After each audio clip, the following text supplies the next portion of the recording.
Барбагыла балдар? Бар болуңуз эжеке. Азаматтар отурабыз. Балдар, бүгүн классыбыз таза, кооз даярдалыптыр. Бүгүн сабакка даярбызбы? Ооба. Азаматсыңар эмесе сабагыбызды баштайбыз. Балдар, бүгүн биздин класстын окуучулары кандай окуучулар болобуз? Баарыбыз картага көңүл бурабыз.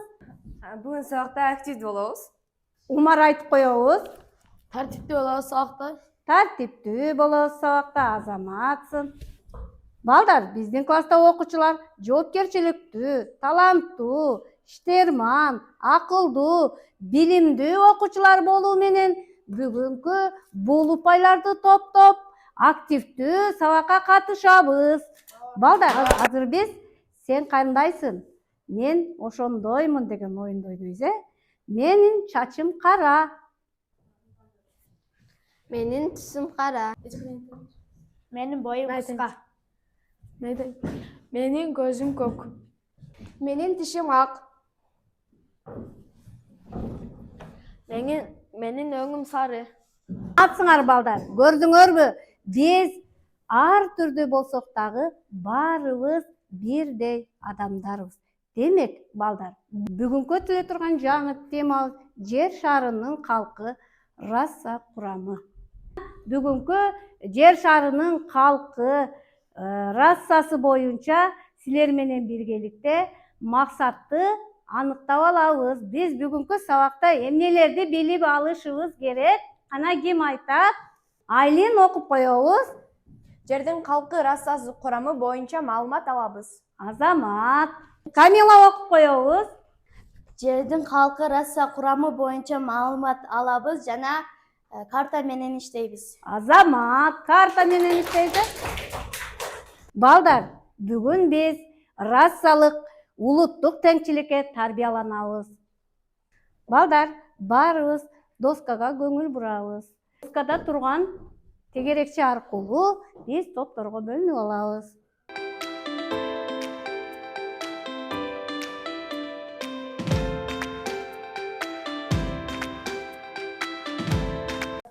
Эмесе балдар, жаңы темага көңүл бурабыз. Жер шарынын калкы 2024 жылдын аягына карата жер шарынын калкы 8,1 миллиард. Балдар, силер билесиңерби, раса деген сөздү уккансыңарбы? Раса деп эмнени айтабыз? Бул раса адамдын өңүнүн, түсүнүн, терисинин, башынын формасынын көлөмүнөн турат. Балдар, көрдүңөрбү? Раса бул адам баласынын терисин, түсүнө, башынын формасына, чачынын түсүнө, кебетесине, эринин формасына жана башка физикалык белгилерине карай шарттуу түрдө бөлүнгөн түрү бул раса деп айтылат. Демек, түшүндүкпү? Түшүнсөк кол көтөрүп коебуз. Азаматсыңар. Адамдар төмөндөгүдөй рассаларга бөлүнөт. Европеоид, монголоид, негроид болуп 3 рассага бөлүнөт. Көрдүңөрбү? Балдар, биз адамдардын рассаларына карата мен силерди монголоид, негроид, европеид деп 3 топко бөлүп алдым. Эмесе сабагыбызды силер менен биргеликте аткарабыз.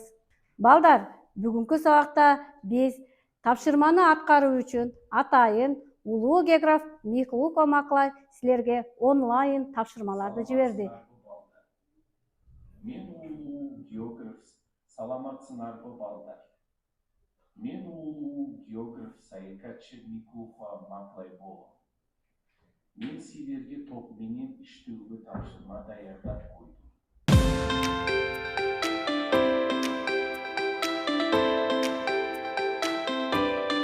Балдар, тапшырманы баштайбыз. Михлуко Маклай айткандай топтор менен иштейбиз. Биринчи топ силер жер шарынын калкы боюнча сүйлөп айтып бересиңер.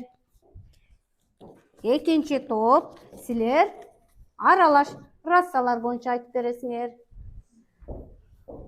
Үчүнчү топ силер рассалар боюнча айтып беребиз. Эмесе балдар, баарыбыз маалыматты алып, жекече жооп бергенге, топтор менен жооп бергенге аракет кылабыз.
2024-жылдын аягына карата жер шарынын калкы 80,1 миллиард болгон. Tamam. Burada qoşumçalar barбы? Айтабыз. Жердин калкы жер шарында 2024-жылга карата 8,1 миллиарддан ашуун адам жашайт. Азамат. Географиялык боюнча ар бир мамлекетте ар башка адамдар бар. Мисалы, Россияда алар багы европейтерге кирет, ал сары түстө болот. Кыргыздар болсо монголиттерге кирет. Монголиттерге кирет. Алар болсо монголиттер. Анан негроидтер бул багы кара түстөгү адамдар болушат. Мисалы, Африкада алар климаттары багы өтө ысык болгондуктан ошондо негроид деп коюшкан. Азамат. Фатима. Раса бул адамдын өзүнүн калкын алат, башынын формасына, абалына, түсүнө, чачынын кара түсүнө, адамдын боюна карашат. Мисалы, Африкада аларды кара болушат, аларды негроид деп коюшат. Кыргыз казактар монголоид кирет. Украин, Беларусь, Россия булар европоид. Европоид болду да, Азамат. Балдар, калктын санынын көрсөткүчү боюнча экранга көңүлүбүздү бурабыз. Көрдүңөрбү балдар, 2022-23 жылдары Кытай Республикасы алдыңкы орунда турса, азыркы убакта Индия Республикасы орунда турат. Бул жерде климаттын өзгөчөлүгүнүн натыйжасында биздин жер шарында калктын түстөрү ар кандай болот. Жер бетинин түзүлүшү ар кандай. Көрдүңөрбү, биз мобилдик телефон аркылуу экрандан жылып ар бир климат көрүнүп турат. Ошол сыяктуу эле бизде жер шарында климат бирдей таралган эмес. Ошол натыйжасында ар түрдүү адамдар таралган. Эмесе балдар, экинчи топ европейттер тапшырмабызды топ менен жооп бергенге даярбызбы? Ооба. Эмесе баштайбыз. Бул дүйнө калкында расалар бар. Ал эми расалар төмөнгүдөй бөлүмдөрдөн турат. Монголиттер, африканстар, индейстер, африканстар, немецтер, англиялыктар жана орустар. Ал эми негизги 3 раса бар. Бул жакта европоид, монголоид, негроид. Европейт териси ак, бети узун, мурду узун, түз, чачы жумшак, түз кеде тармал, көзү көгүштөн карага чейин. Монголоидтер көзү жумшак, бутайраң болушат. Негроидтердин расасы булардын чачы каттык, түстөрү кара, оздору чоң болушат. Келгиле балдар, жер шарынын раса курамын ким картадан көргөзүп берет? Мен. Ислам, кел.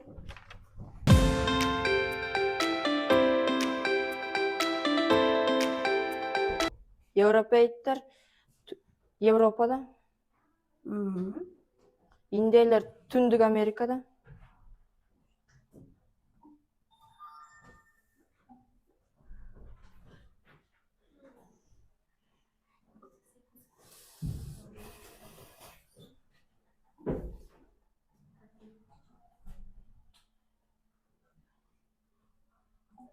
негроидтер Африкада,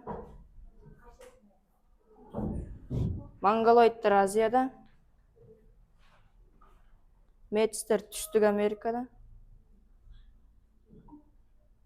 аборигендер Австралияда.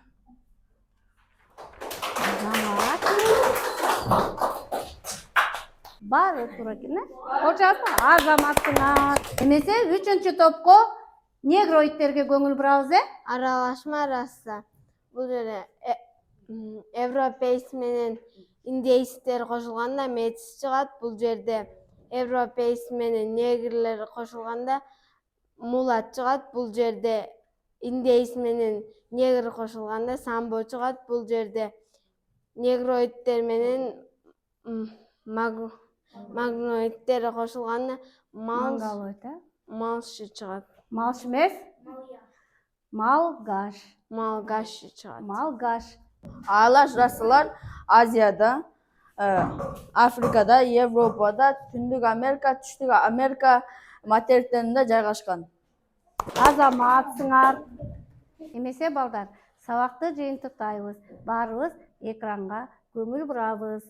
Балдар, аралашма расалар боюнча бизде дүйнө жүзүндө эң кичинекей, эң узун адамдар да бар экен. Эмесе экрандан карап турабыз, эң кичинекей. Бул Индияда. Эң узун бул Турция. Турцияны билесизби?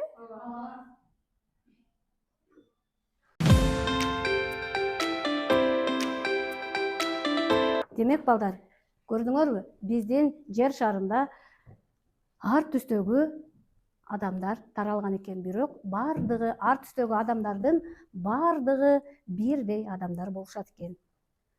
Сабакка көңүл бурганыңарга рахмат. Эмесе балдар, баалоолорубузду санайбыз, Ар бир топтор алган балдарыбызды санайбыз. Биздин топ бардык берилген тапшырмаларды аткарып, жалпысынан 12 упай топтодук. Биздин топ Европейттер тобу. Биздин топ бар жок тапшырмаларды аткарып 15 упай топтодук. Биздин топ биргеликте бардык тапшырмаларды аткарып, жалпысынан 12 балл чогулттук. Балдар, сабагыбыз жыйынтыкталды. Бүгүнкү сабакка катышканыңарга чоң рахмат. Саламатта калгыла. Балдар, чыгып кетип атып, биз ар бирибизге стикер берген. Бүгүнкү сабактан эмнелерди түшүнгөнүңөр боюнча күтүлүүчү натыйжага бул төлөргө салып кетебиз.